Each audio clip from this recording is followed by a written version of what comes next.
আমার শ্বশুরমশাইয়ের ইচ্ছে হয়েছে লুচি আর চানা মশলা খাওয়ার।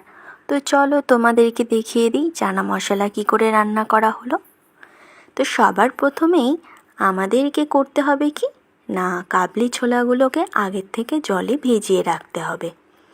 এরপরে কাবলি ছোলাগুলোকে প্রেসারে করে সিদ্ধ করতে বসিয়ে দেওয়া হলো। আর এই ফাঁকে পেঁয়াজ, রসুন, আদা, টমেটো এইগুলোকে কেটে নিলাম। এরপরে ওই পেঁয়াজ, রসুন, আদা, কাঁচা লঙ্কা এইগুলো একটা পেস্ট করে নিলাম।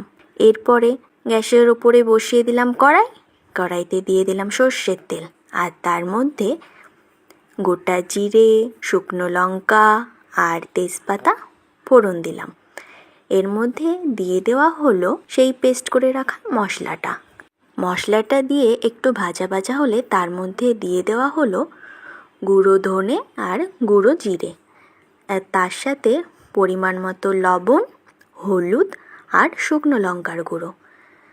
এরপরে এর মধ্যে সামান্য একটু জল দিয়ে মশলাটা আবার ভাজা ভাজা করে নেওয়া হলো। মশলা ভালো করে ভাজা হয়ে গেলে তারপরে দিয়ে দেওয়া হলো টমেটো কুচি। এরপরে ভালো করে নাড়াচাড়া করে নেওয়া হলো। এর সাথে দেওয়া হলো খাসির চর্বিগুলোকেও এই মশলার মধ্যে দিয়ে ভালো করে নেড়ে চেড়ে দেওয়া হলো। চর্বিটা দেওয়া হলো কারণ এটার টেস্টটাও খুব সুন্দর আসবে। আর টক দই ভালো করে ফেটিয়ে নিতে হবে। টক দই ফেটিয়ে নেওয়া হয়ে গেলে এই মশলার মধ্যে দিয়ে দিতে হবে টক দই। এরপরে ভালো করে নাড়াচাড়া করে নিতে হবে। যেই মশলাটা খুব ভালোভাবে রেডি হয়ে যাবে তখন এর মধ্যে দিয়ে দিতে হবে পরিমাণ মতো জল।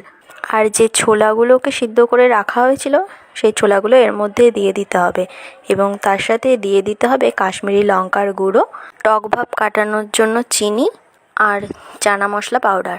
এরপরে ভালো করে ফুটিয়ে নিতে হবে, তাহলেই রেডি হয়ে যাবে আমাদের চানা মশলা। এখানে তোমাদেরকে বলে রাখি, রান্নাটা করছিল আমার শাশুড়ি মা। আর চানা মশলাটা কিন্তু খেতে হেব্বি টেস্টি হয়েছিল। ইচ্ছে হলে তোমরাও ট্রাই করতে পারো। আশা করি রান্নাটা তোমাদেরও খুব ভালো লাগবে।